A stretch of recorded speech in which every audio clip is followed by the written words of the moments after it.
This is the Speaking of Writers podcast. I'm Steve Richards. Today we are celebrating one of broadcasting's true legends. For more than 60 years, Bobby Rich entertained millions of listeners across America with his unmistakable voice, infectious personality, and incredible instinct for playing the right song at exactly the right moment. From introducing music by the Beatles, the Beach Boys, Queen, Bruce Springsteen, Elton John, Motown artists, and countless others, Bobby became one of radio's most respected personalities and programmers.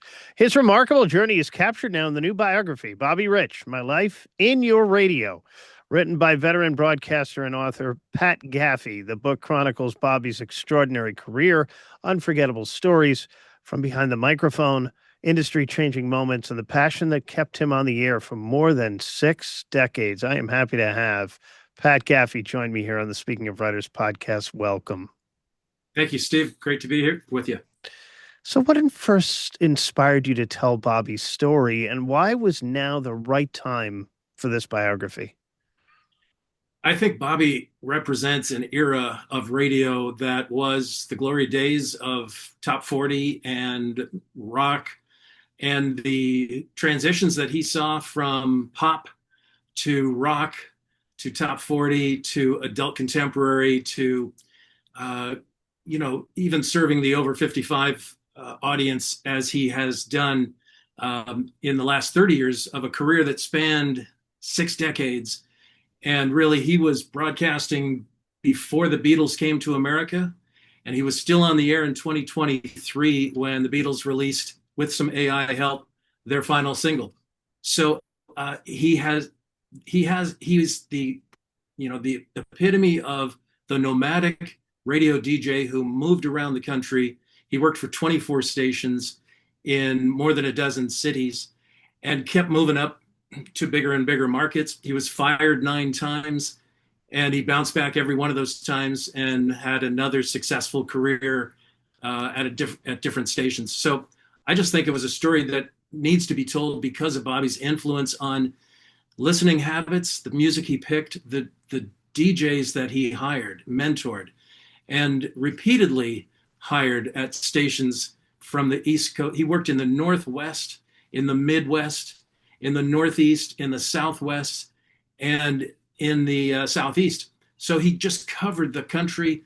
And there are I've interviewed more than 50 people who are radio professionals, mostly DJs, but station managers who hired him and or fired him, and competitors. And all of them, told the same story of respect for a guy who really had an influence on the music, the experience, the fun of listening to great radio. And I didn't want that to go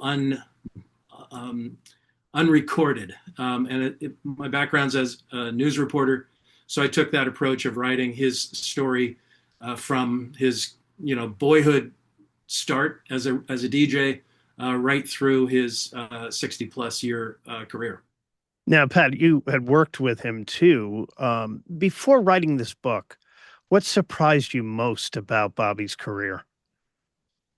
I'd say it's the great talent that he cultivated and developed, and how much a generation of DJs look up to him for his influence on their careers on the personal level, and also on the industry at the national level, because of techniques and contests and just the sound that he created with stations like B100 in San Diego, and the influence and the carryover into other markets. So I think what surprised me was the number of great jocks that he connected with multiple times in different cities, sometimes in different formats. And, those stories are just worth preserving in my mind. And I think a lot of people who are in the business will get that same appreciation for the good, fun days of community-based radio when it was all live, all local. And, in reflecting on this, I didn't realize it at the time, but, nowadays everything is social media, and the social influencers are out to get as many followers as possible. That was the DJ of the 50s, 60s, 70s, 80s, 90s, and into the current century. But DJs had that same influence if you wanted to hear the hot new music, you had to listen to the radio. And then you could go buy it in the stores. But radio music on the radio, just especially like in the summer, if you're in a beach town or in a town that has the lake where everybody goes in the summer, and you just remember listening to the same station, you could hear it in stereo because so many people had their boombox or their car stereo turned up to hear what the next song was. And the DJ was a big part of the pop culture. And when rock came around, same thing. You had to listen to FM to hear the long versions when AM was still playing the abbreviated, edited copies of the great songs of our time. I remember growing up not far from Jones Beach on Long Island, and if you were there on a summer, so like this weekend, 4th of July weekend, you'd hear WABC blasting and Dan Ingram and the great DJs on that radio station. Everyone, like you said, in stereo. Yeah, yeah. So I also think, just checking if you just check the index of the book, you'll see names of bands, celebrities, musicians, and as DJs, in some of the bigger cities and in some of the, markets like Quad Cities in Iowa or in Spokane. The station, the DJ on the station that got it to introduce the talent that came to town, the concerts that were there. There's stories about, what happens backstage, what happens with DJs on a staff, and how they, Bobby also offers in this book a set of his 10 tips for successful radio talent. And somebody came up to me after the book was published and said they had no background in radio, never heard of Bobby Rich, but picked up the book, never listened to it, having never listened to any of his stations. And they said his guide for managing talent applies beyond radio. And I thought that was a pretty impressive thing, that the skills of just be sincere, be friends with the other jocks on your station so that the listeners will carry over and think that all of you are a family like you've invited them to be in listening to your show. And so that was one of the other items that I think was really great, that it gave Bobby a chance to, express, here's how I did it. Nobody is totally original in the business because things that are successful tend to get copied elsewhere. But he put a mark on it with his brand of fun and music that people remember in every market where he worked, and certainly with all the jocks who worked for him over the course of the decades. Pat, and I know how hard it is to do this firsthand. Bobby had an incredible reputation as both a programmer and a personality. What made him so successful in both roles? At heart, he was a jock. He wanted to be on the air wherever he was the boss, as a PD as well. And I think it was that desire to be on and connect with people and have fun on their air, because his philosophy with all his staff at whatever station it was have fun and sound like it. He'd say that to every jock about to, crack the mic open. And that was not artificial. That was from his heart. And that's all he ever wanted to do. And I think that was his secret sauce, is that he loved radio so much and the ability to reach people and make a difference in a town or a city, as far as contributing to the community spirit and helping out the charities and giving people information. He came from full service radio background growing up, listening to KJR in Seattle, and the other great stations that did news and traffic and weather, and making each of those listenable in a way that people were being given everything they needed to know on their way to work and school and in the morning. So I think that was it. He always had the jock mentality of entertainer and fun, and he applied that in programming every station he worked at as well. You mentioned this earlier. Bobby experienced enormous success, but was also fired multiple times, 9 times.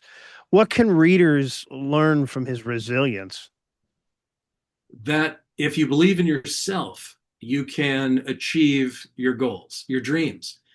He was a kid growing up, got into radio early on, and did not have the full encouragement even of his dad, but he or his teachers who tried to like steer him in a different way, and he said, "Nope, radio announcer is what I want to be." And that's what he stayed true to his whole life. So every time he was let go from a station, he knew that the time he had spent there would help him take it to the next station and be better, and learned from that. So I think what Bobby wanted people to know in telling his story of resilience, and he has no no hesitation in telling each of those 9-time firing stories that are in the book, because many of them are humorous. Many of them speak to his belief as an entertainer that you put on the best show you can, and if somebody in management is going to take issue with that, okay, you're still going to make the best show you can. And that was, I think, the philosophy that carried him through all 24 of his stations, and the multiple times where he got, as we used to say, invited to pursue other professional opportunities outside the station. And then if he did, he would just move on to the next station in the next market. Picked himself right up. He did that, and then he ended his career with a 30-year run in mornings in Tucson, Arizona, and really set down roots there and became a huge part of that community. And you'll read in the book many of the ways that he was instrumental in activities like creating the first diaper bank for the community that was not being served.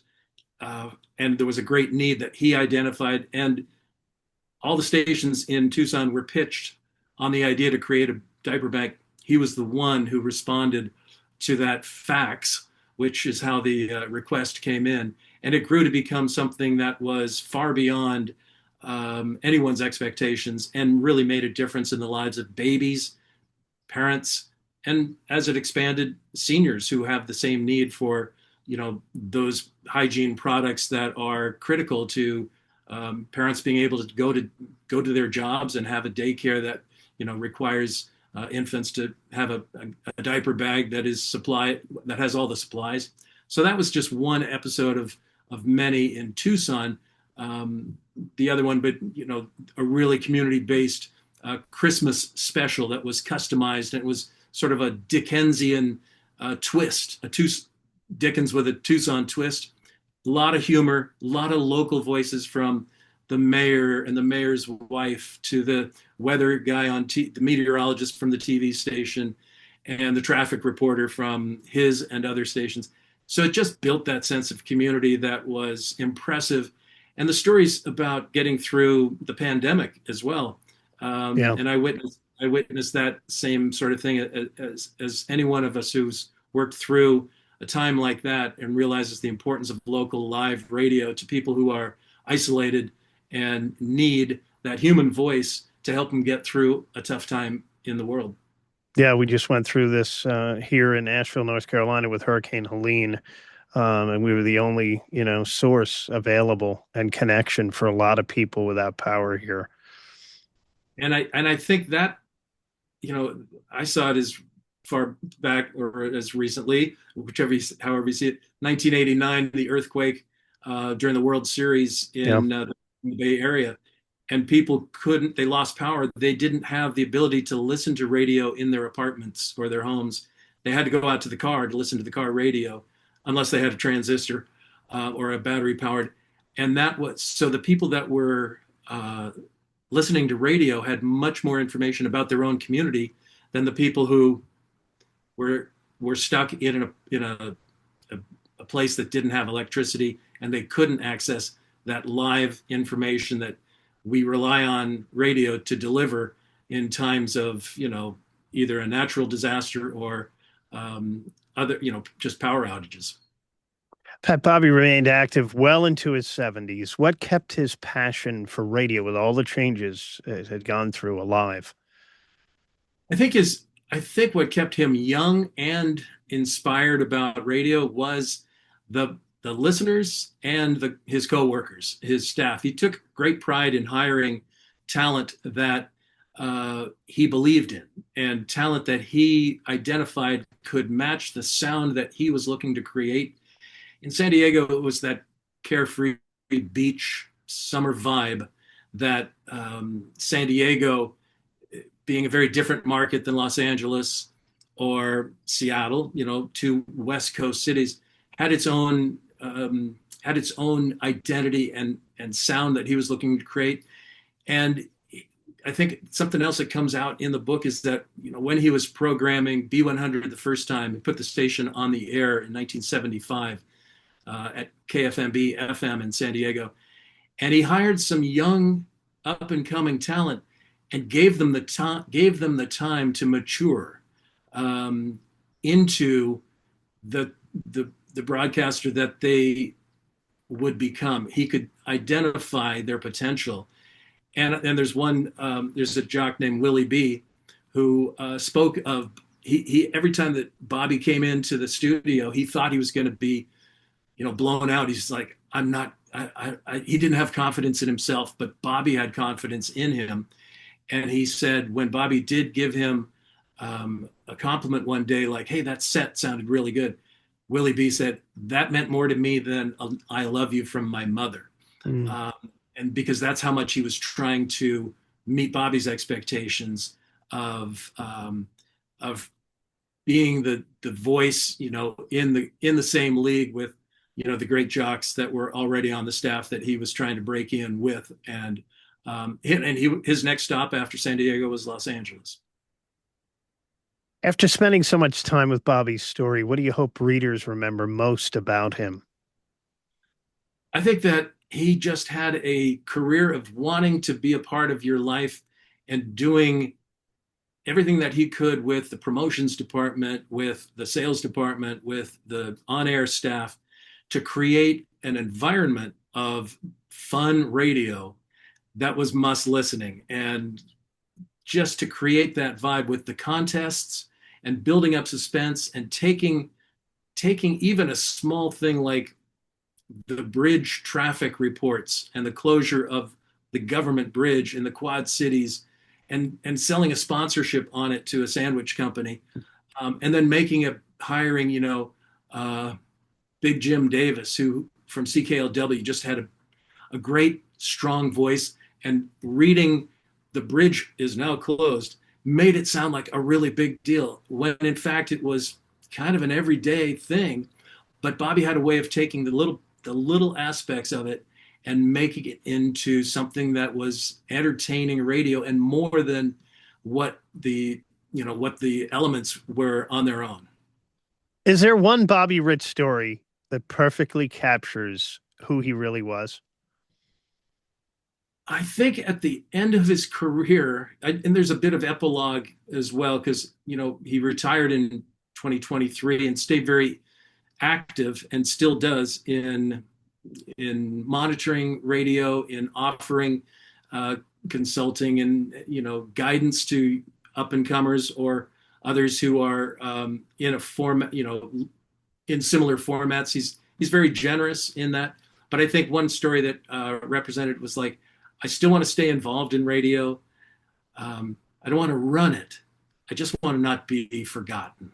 Mm. And I think that represents that because radio is all he ever did, that is his gift to all of us was the radio he created, and the legacy is in the listeners having great memories and the disc jockeys that he hired carrying on, many in broadcasting and many in other careers that attribute his confidence in them and his coaching to their success.